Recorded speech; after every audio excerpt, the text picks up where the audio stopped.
Well, fasten your safety belts because you are in for something really, how shall I say, special.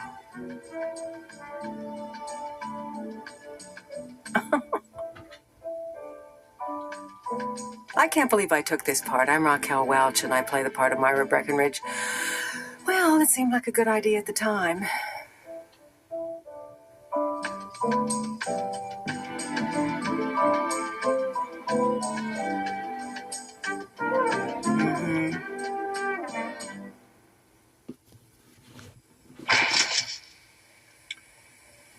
A secret place.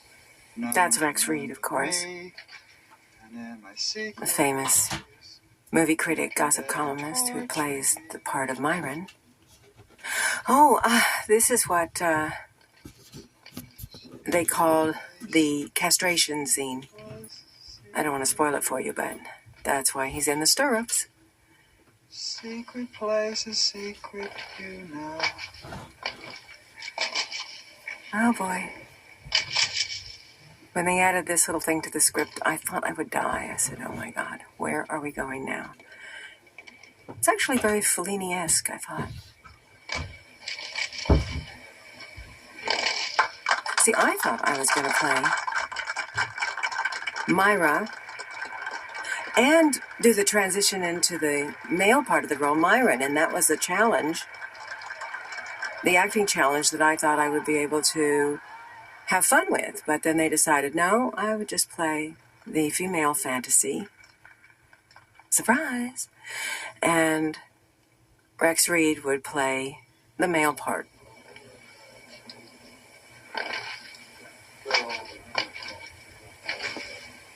You realize once we cut it off, it won't grow back. I mean, it isn't like hair, fingernails, or toenails, you know. What do you think I am, some kind of idiot? I know that. John Carradine, the great John Carradine, playing the surgeon. All this casting was pretty off the wall. I guess it had a lot of significance one way or the other. How about circumcision? It'd be cheaper. Come on. Let's get it over with. Myra's waiting. He wants to be a girl, folks.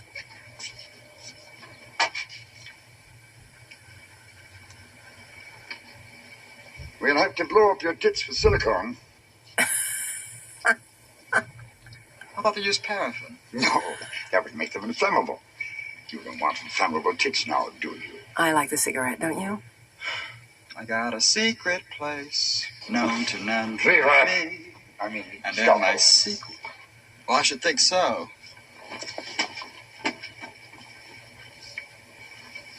Well, wish me luck. So clearly I wasn't present during this scene. You can beg and torture me. Apparently, this poor sap wants to be Raquel Welch, or somebody that looks really like her.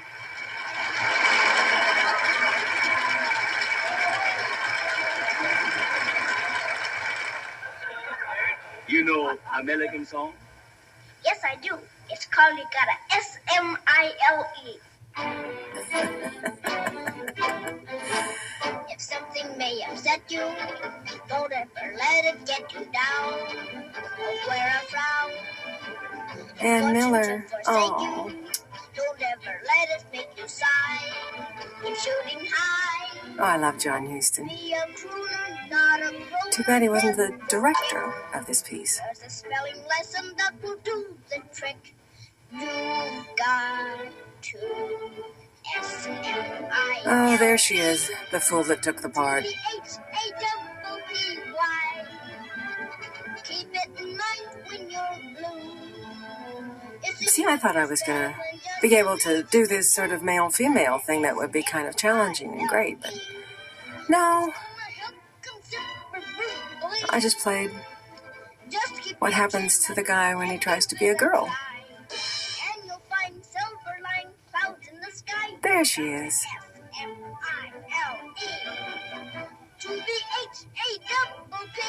And Farrah Fawcett was in this too.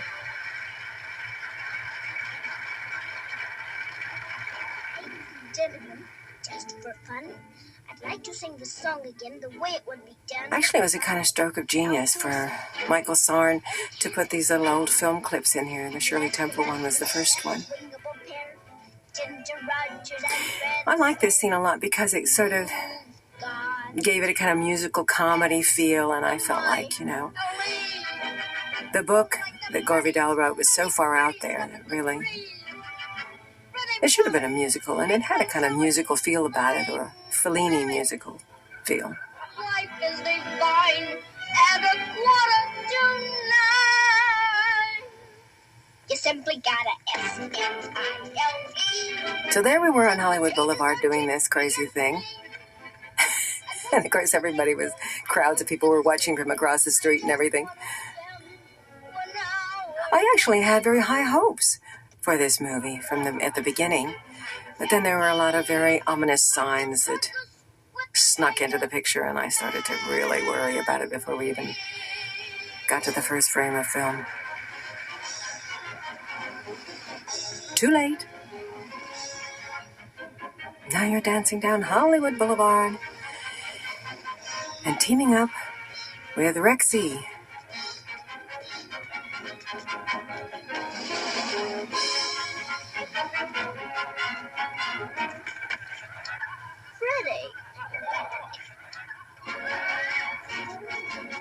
Actually, Theodore Van Runkel did the costumes for this whole movie, and we did them all period costumes because of course, the golden age of film was between 1935 and 1945, and I had a lot of fun wearing these different sort of styles from another age. I am Myra Breckinridge, whom no man will ever possess. The new woman whose astonishing history started with a surgeon's scalpel and will end who knows where. Just as Eve was born from Adam's rib, so Myron died to give birth to Myra. Did Myron take his own life, you will ask? Yes. Well, I can't believe how sucky that first line was. Beyond that, I didn't remember I was that bad. Let it suffice for me to say that Myron is with me, and that I am the fulfillment of all his dreams. I don't know who I'm impersonating here. Gore Vidal? As a girl? Who is Myra Breckinridge? What is she? Myra Breckinridge is a dish. And don't you ever forget it, you fuckers. As the children say nowadays. Oh. Don't mother me. It seems to be coming this way.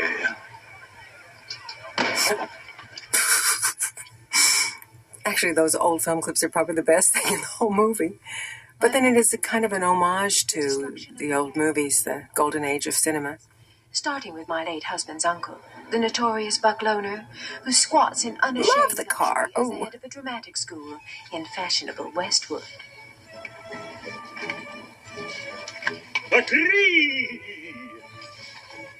An act I can learn from everything, including. Are you following this, guys? Because it's super weird.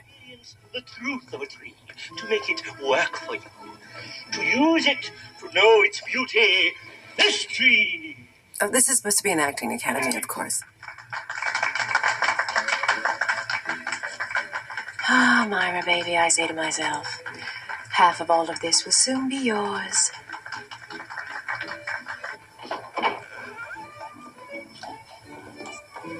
Howdy do.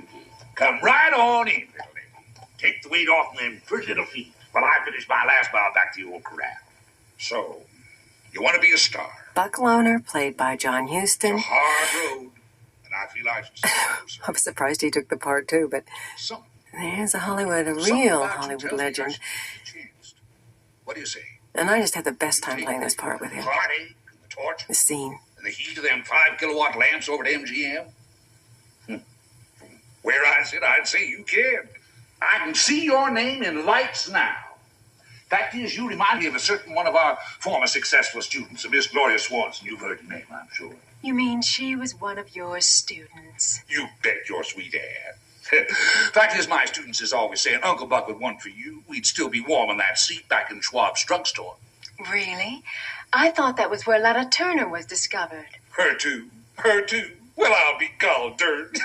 You really done your homework. Now, I'm supposed to be little lady. the Lana Turner female put her version right of this right guy here. after Now, he's had Lana all the says, hormone what shots say and we put you in everything. a sweater and make a movie? And we- I mean, I don't think I quite What's your name? live up to all of that, do you? Myra Breckinridge. That's might long for...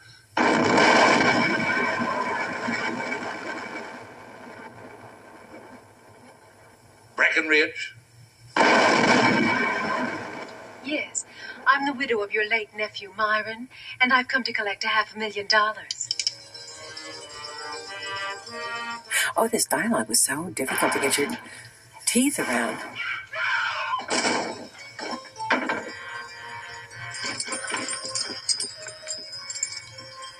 You mean Gertrude's boy estate? Irretrievably. The Buck Loner Academy of Dramatic Arts, is that what it was? Never knew.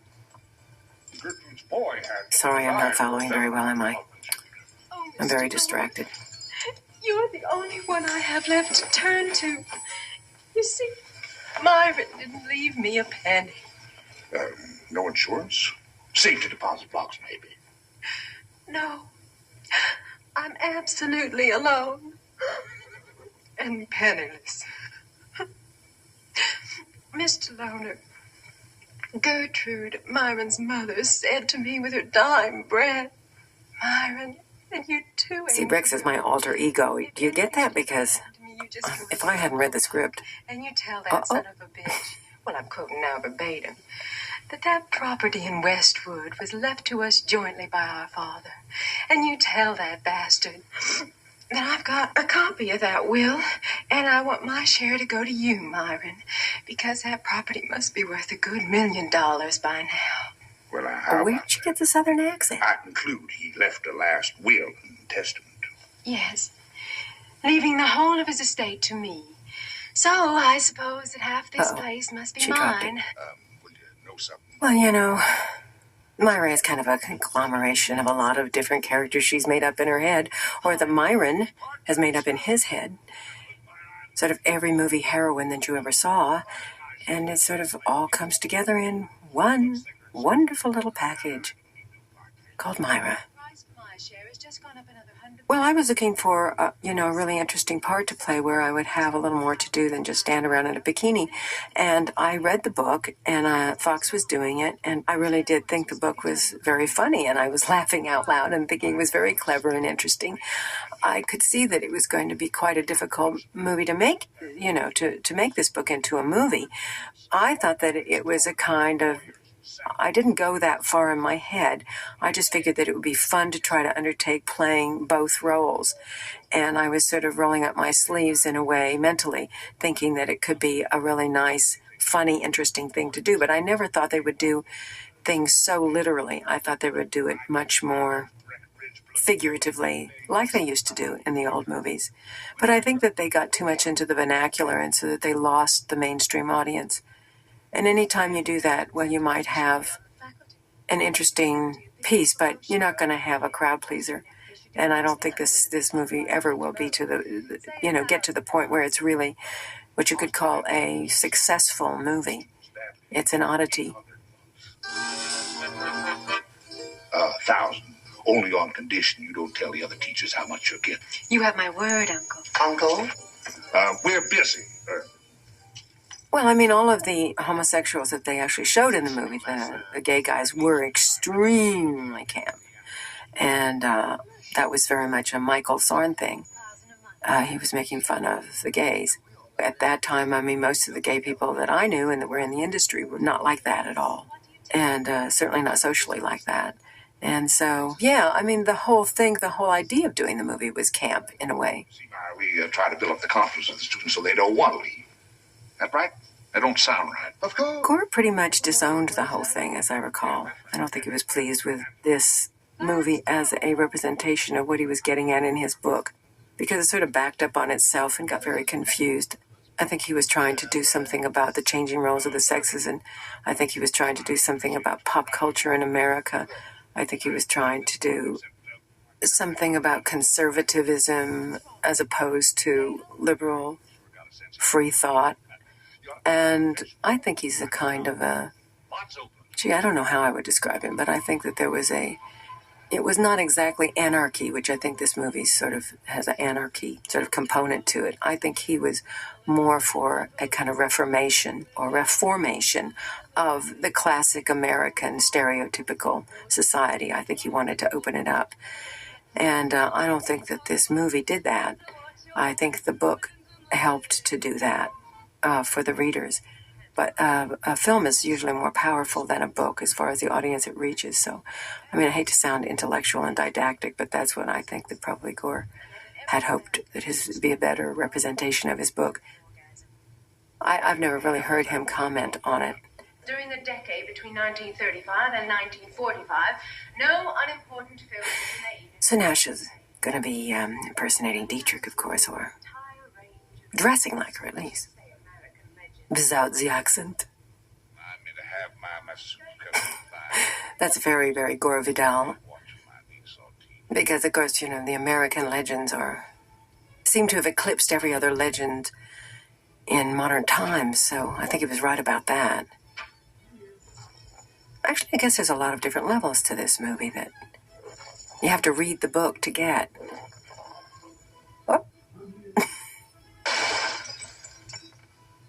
And go into the real world.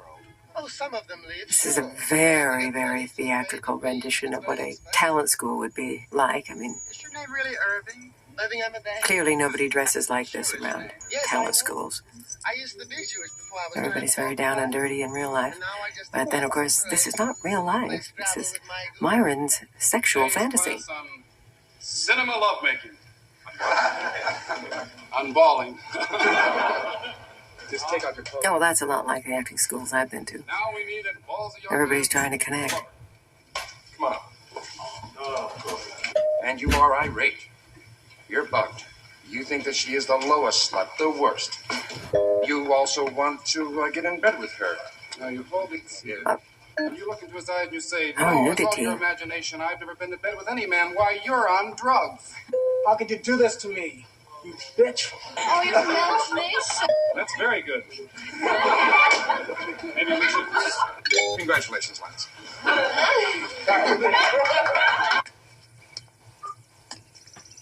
Simulated sex.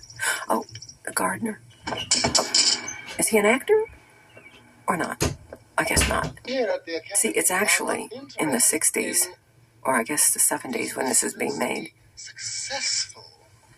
We feel that it's our responsibility to. But you're a fag, aren't you? So Myra and Myra are the only people that are still sort of living in a kind of fantasy world of I mean, between 1935 and 1945, and everybody else is dressed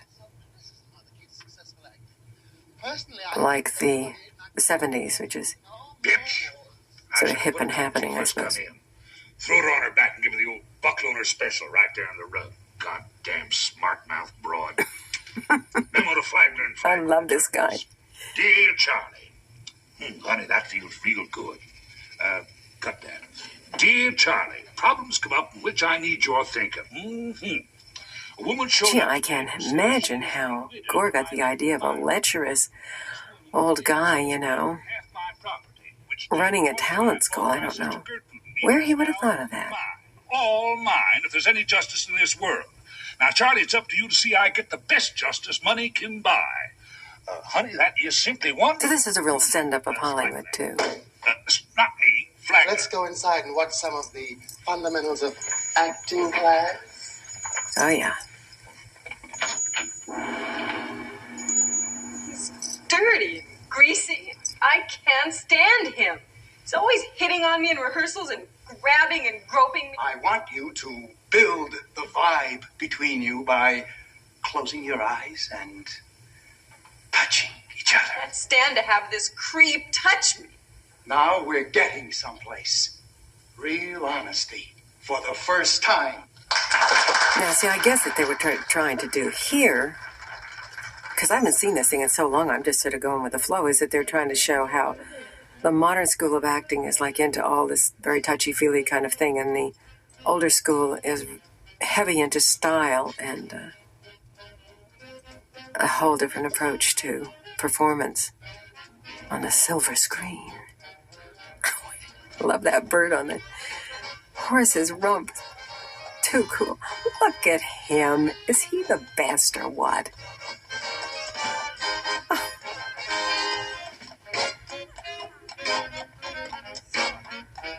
He's just so great. What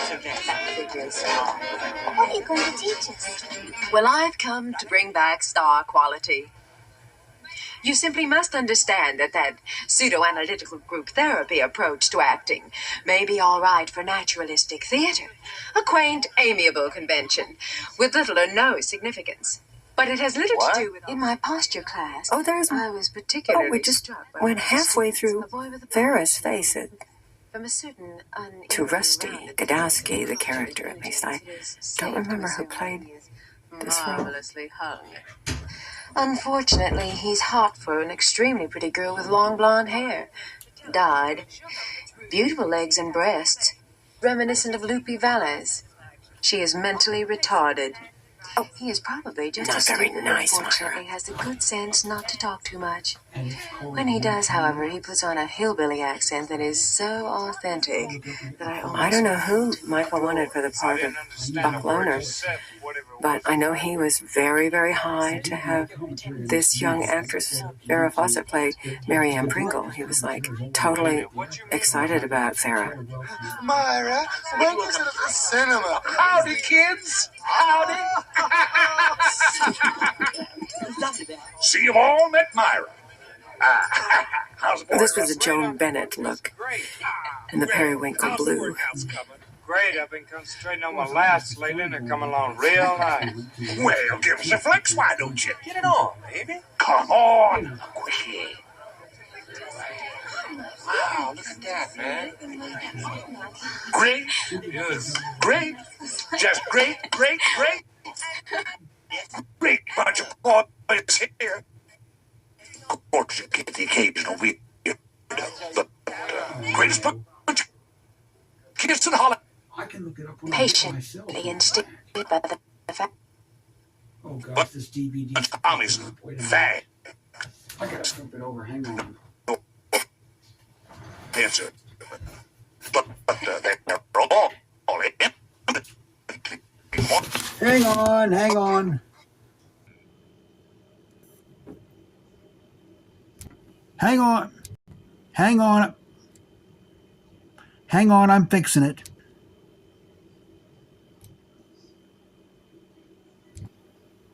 I'm trying.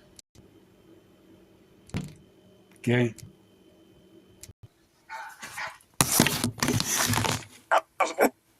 This was Joan Bennett. Great.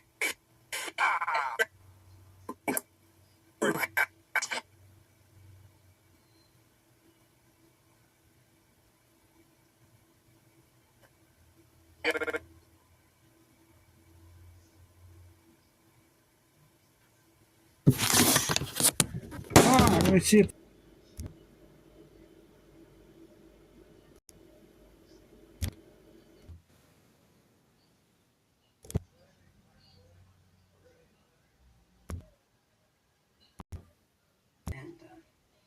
Best or what?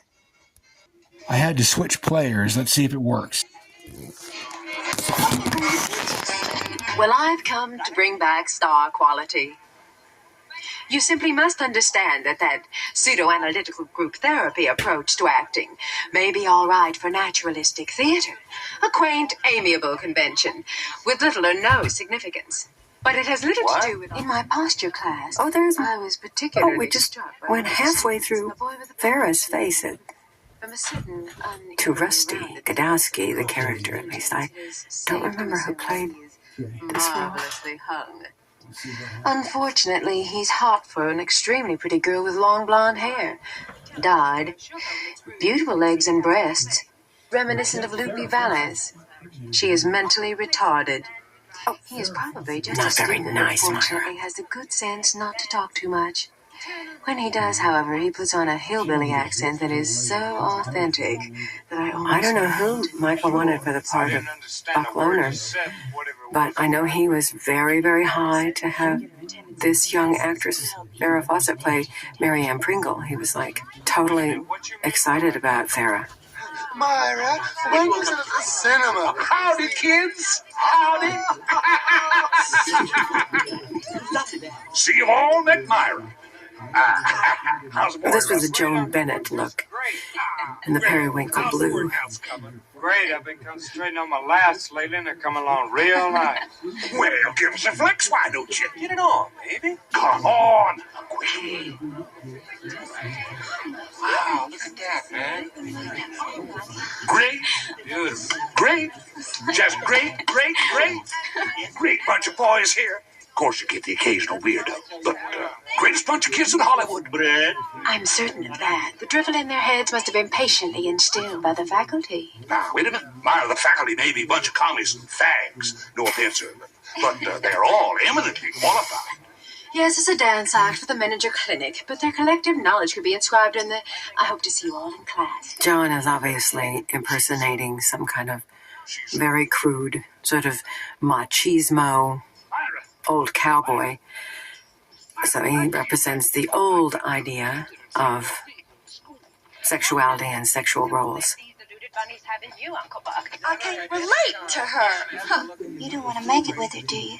Forget it. You don't have to worry about her. She turns me off completely. Well, that's right. He's got some sense. Oh, it's a threesome.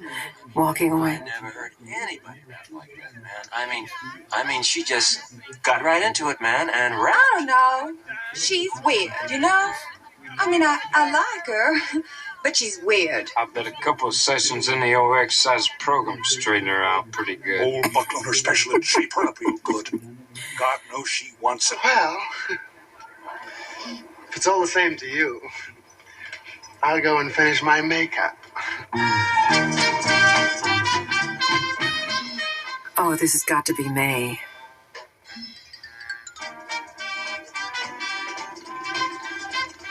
Vintage rolls. I'd met May before we started shooting the picture, and that was quite an experience.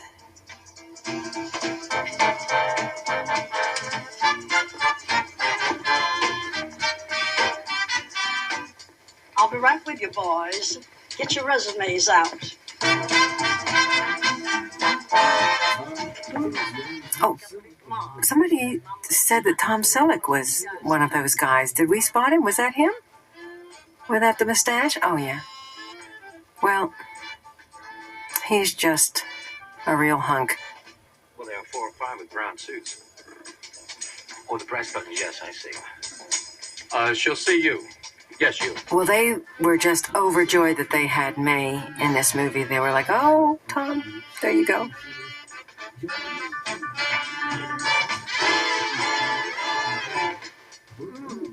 Yeah. Well, that would be about the only thing that Mae West and I agreed upon. Huh? You know what I do to Squeeze? I let him have it in the belly. Well, I don't care about your credits as long as you're oversexed. Oh, that's one of my credits. A bed. Now, May wrote all her scenes, you know. She wrote all her own dialogue and all her scenes. I do a lot of night work sometimes.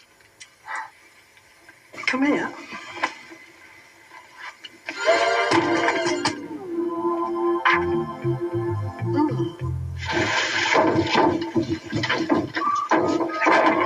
Hey, don't work any harder than you have to for these blues. I won't. See, when I met May in her apartment over at Ravenswood in Hollywood, I had the distinct impression that she, I don't know how to put this. I actually thought that she was a man in drag. So she would be just about perfect for this part. I mean no disrespect when I say that, because I do think that she was a spectacular talent. There's no question she was a comedic genius. But I did, in person, actually feel like she was some kind of a dock worker in drag. Well, the end of another busy day. I can't wait till I get back to bed. If that don't work, I'll try and sleep. Hi, cowboy. How tall are you without your horse? Well, ma'am, I'm 6 feet 7 inches. Well, never mind about the 6 feet. Let's talk about the 7 inches.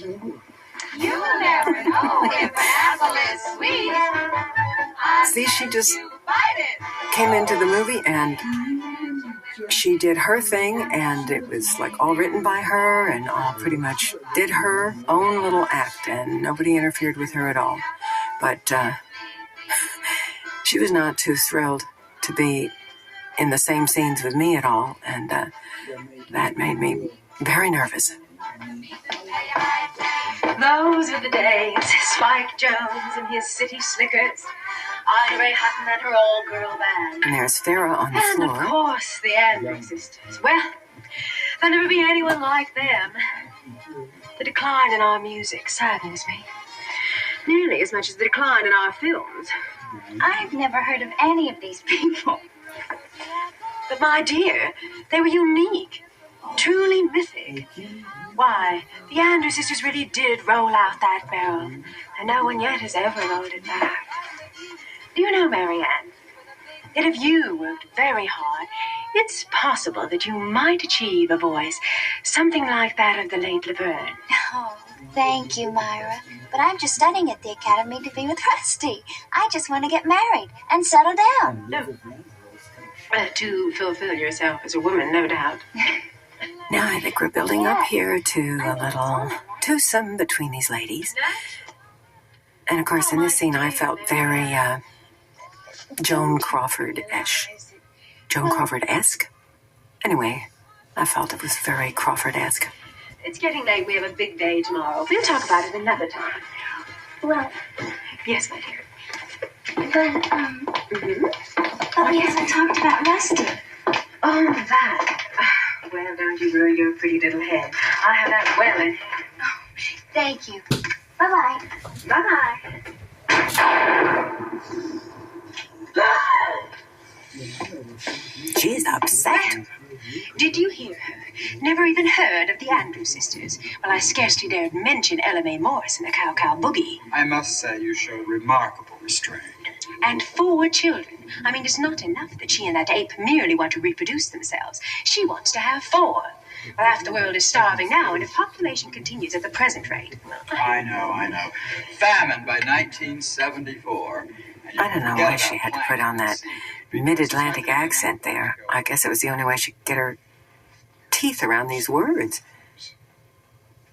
I liked her when she was Southern. Goal is My goal is the Would have been destruction of the Tennessee last Williams. vestige of traces of traditional manhood. in order to Realign the sexes. while Decreasing population. Oh, she doesn't know who she is anyway. She changes from minute to minute.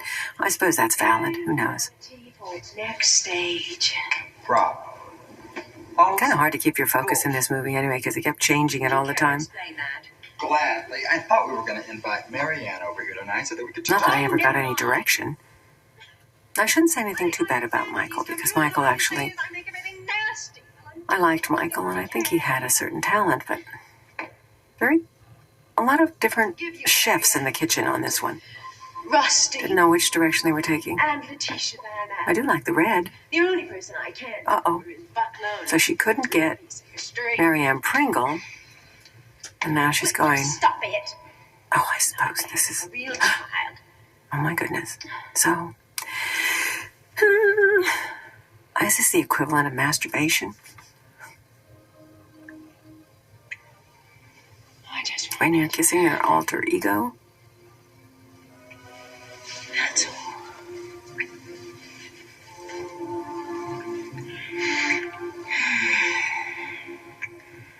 I'll take care of everything. You'll see. Oh, Rex and I got along really well. Rex is I thought did a pretty good job, actually, because he's not really an actor, and I don't know if what he did to bone up to play this role. It was fine. Yes, didn't mean to criticize. I mean, there was nothing we did too much together to tell you the truth in this movie. I mean, as you can see, we didn't exchange much dialogue. And Good morning. I'm your typical sun and fun-loving California so now, sweetheart. this is his fantasy, Here, a fine selection I guess. of all your favorite treats. So he's dreaming of a woman. E is for pizza. Oh, I'm sorry. B is for pretzel. Oh, A is for apple.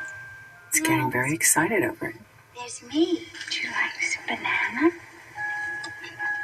And me. Oh, he can't decide which direction, I guess. Which direction he's going in. Let me see. Is he going to be a lesbian? Would you like some peanut butter? Not. A little jelly with some whipped cream. Oh, this is really probably should be Myra dreaming of Marianne Kringle, because I think she had the hots for Marianne. Oh, I can't remember. Very confusing. So good. But we have a simulated sex scene once again. Oh, well, now we realize it's masturbation because nobody is there. How clever. Some chicken. I like the toes. Rex, that was very good. Johnny Weissler, the Zoptic Tarzan, still provides the last word on soft man's relationship to hard environment. In Tarzan and the Amazons, 1945. Tarzan and the Amazons? You mean you liked that? As I've just indicated, it was a masterpiece. But it's trash. I mean, there isn't a single moment of truth. I mean, it's not, real. Whatever real means, is that necessarily good? Could the real Christ have possessed a fraction of the radiance of H.B. Warner in The First King of Kings? Or Well, clearly she's not trying to teach these people. I don't know what I was thinking when I played that scene. I guess every opportunity is just another opportunity for her to change her wardrobe and sort of strut around. Who knows? swung out of the trees into our hearts with his She wants to send them back to the stylized movie making of the olden days, I guess. the only contemporary And they're looking for truth. James Bond, who invariably ends up with a blowtorch aimed at his crotch. It is Breckinridge. Ah, Uncle Buck.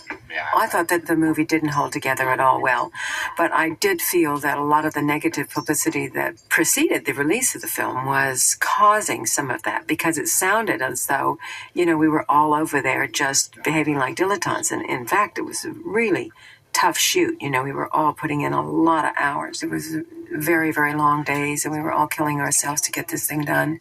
And I know that Dick Zanuck in the front office was not thrilled with the way the production was going, and Robert Fryer was throwing up his hands, and Michael Sarn, on the other hand, felt he was being sabotaged, and I felt like I was just cast adrift as the leading lady in this debacle. And of course, and there was Rex, who was sort of churning the publicity mill with lots of stories about what, was going on in the set, and I don't think he really cared, because I don't think he had a real vested interest in being an actor or surviving in the entertainment world. He's a journalist, basically.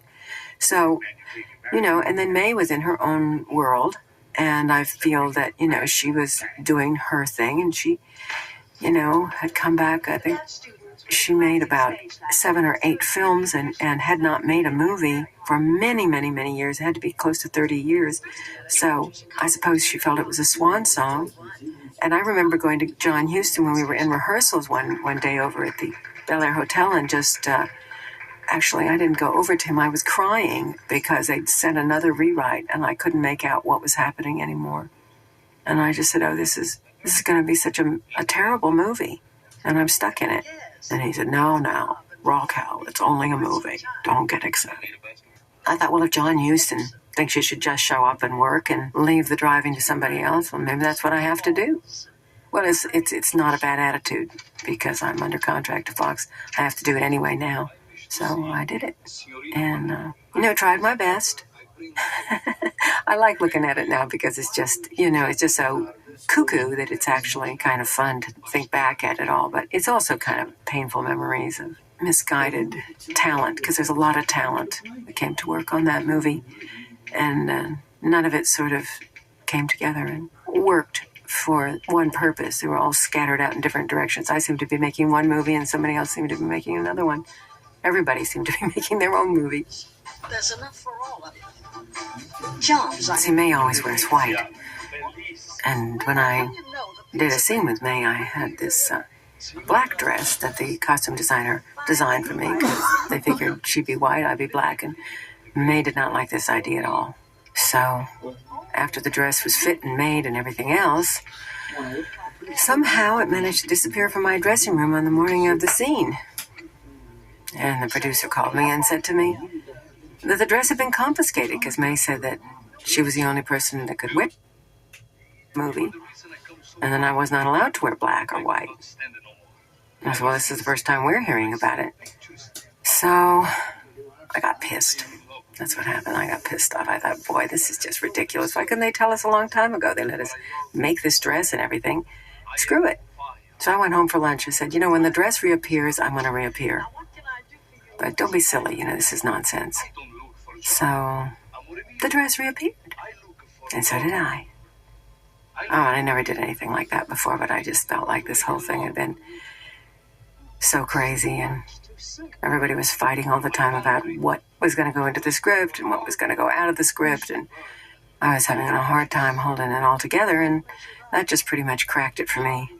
But I kind of can understand, she hadn't made a movie in a long, long time, and I'm sure that she was very apprehensive. Columbus, he was a good lover, too. Yeah, I know. He raised the hell with Isabella.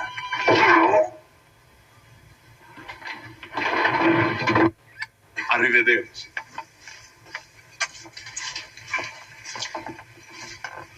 Hundreds of broads at his feet. Get a test on this guy. A screen test? No.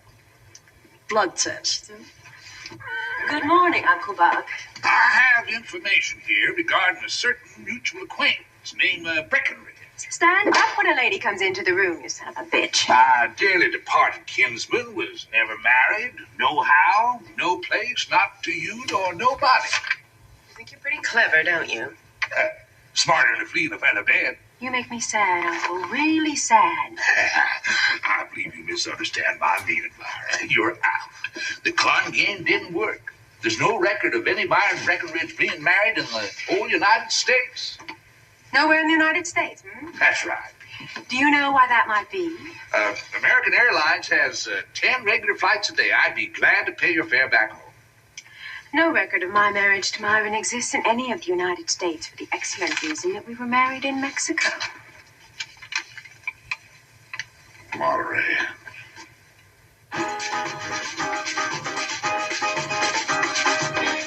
I always loved working with John Huston. I just figured like I was in the best company I was going to be in through the whole film because, a lot of the other people were not real experienced actors, and here I was with this incredible actor-director, so I was happy as a clam with him.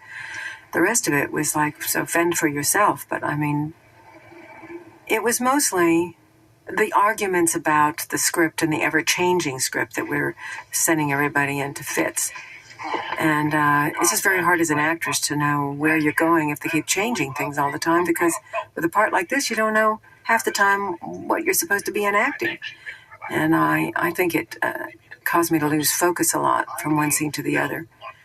And so I think, being critical of my own performance, that it probably made me, in some cases, not all the time I can see, but in some cases it made me sort of lose my focus of what was going on with the character, because it was very confusing to know what she wanted in any particular time.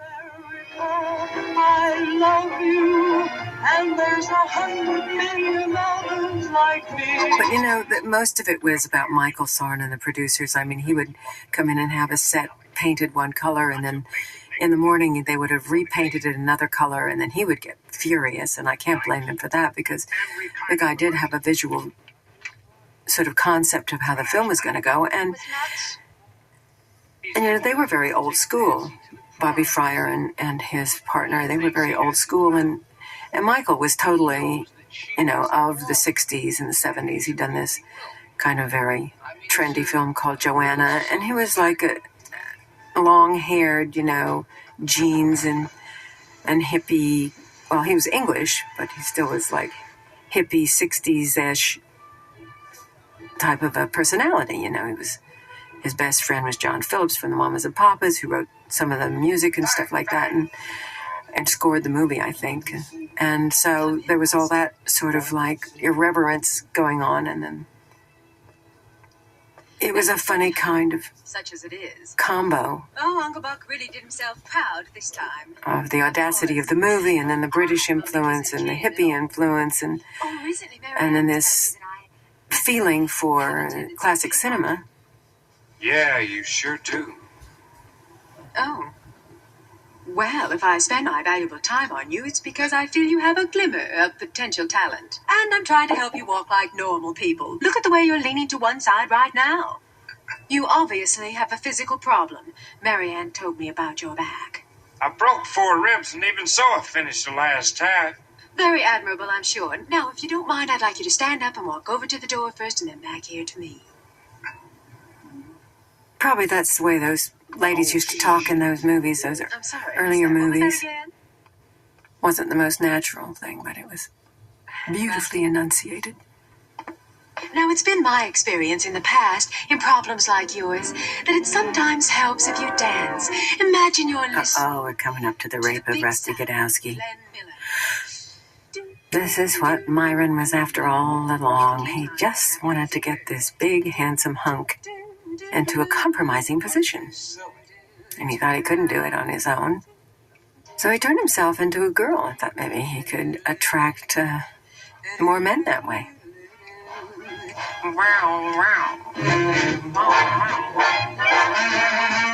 You know, all you really need is something to remind you to stand straight. Now, tell me, where were the ribs broken, Rusty? 4 was busted right here, which is why I'm kind of pulled over this side. Let me see. Like this?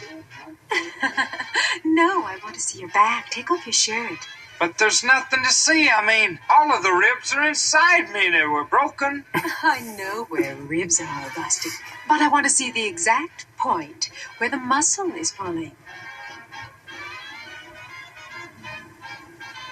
He was a real nice kid, this kid. He was real nice. I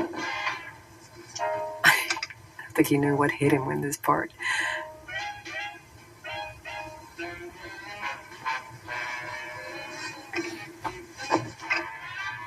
Oh, your I think nobody knew what they were in for when they started this movie.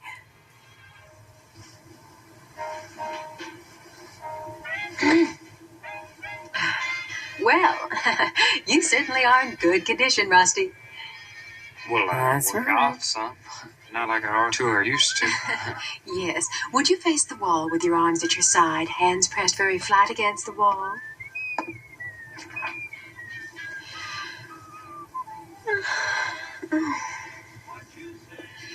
Now.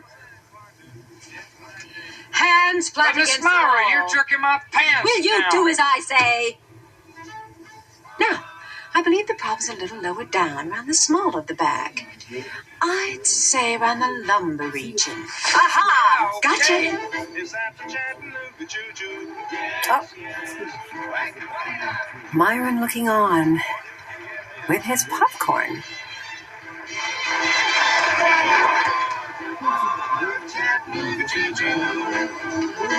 I got my bag. I guess in those days, gay guys didn't really see themselves sort of enacted on the screen. So he's really enjoying this idea that there's a whole love scene like this happening on the big silver screen. To the bar, and you know that Tennessee is not very far.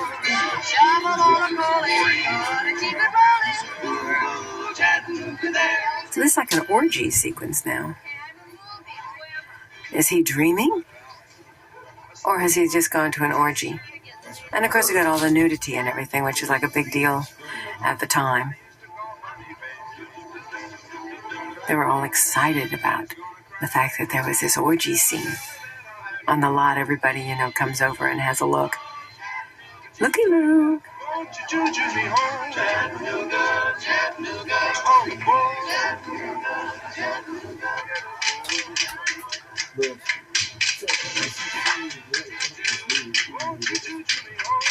I don't know why he's in. Is he dreaming? Uh-oh. Into the bathroom, and who does he find?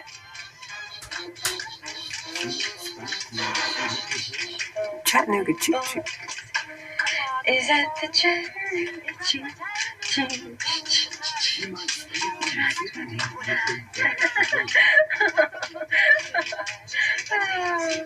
And Jack, she means that she can't afford. I can't afford to go to Chattanooga Choo-Choo. Have you got in there? Oh, right. You say you have?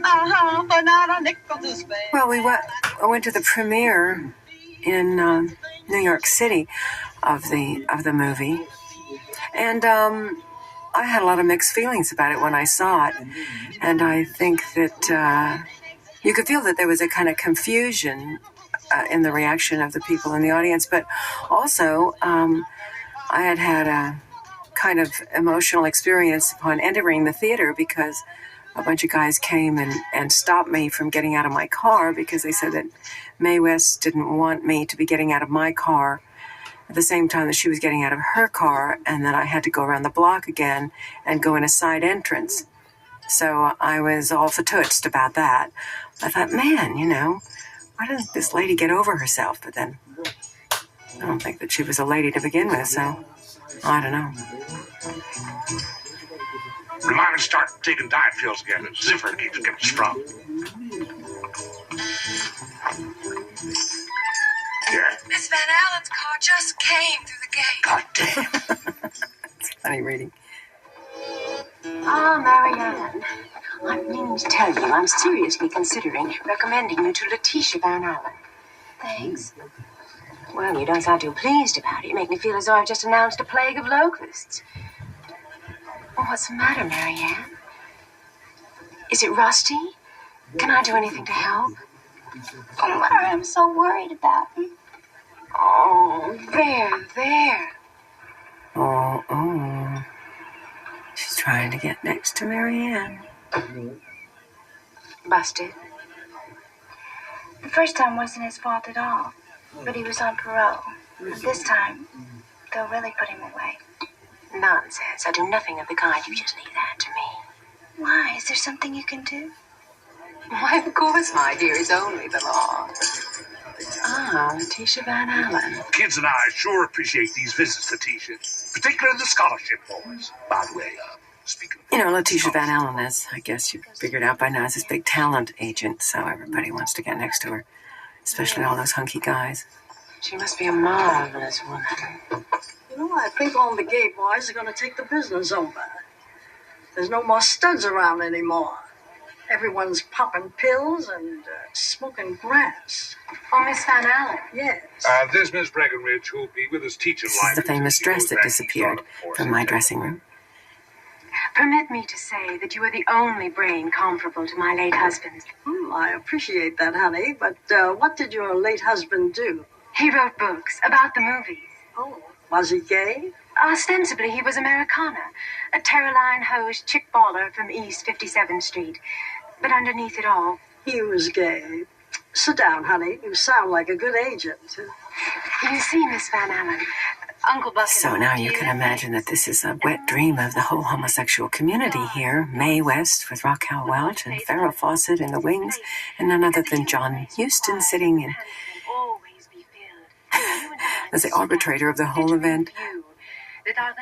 Mind-boggling, as you can see. Reborn!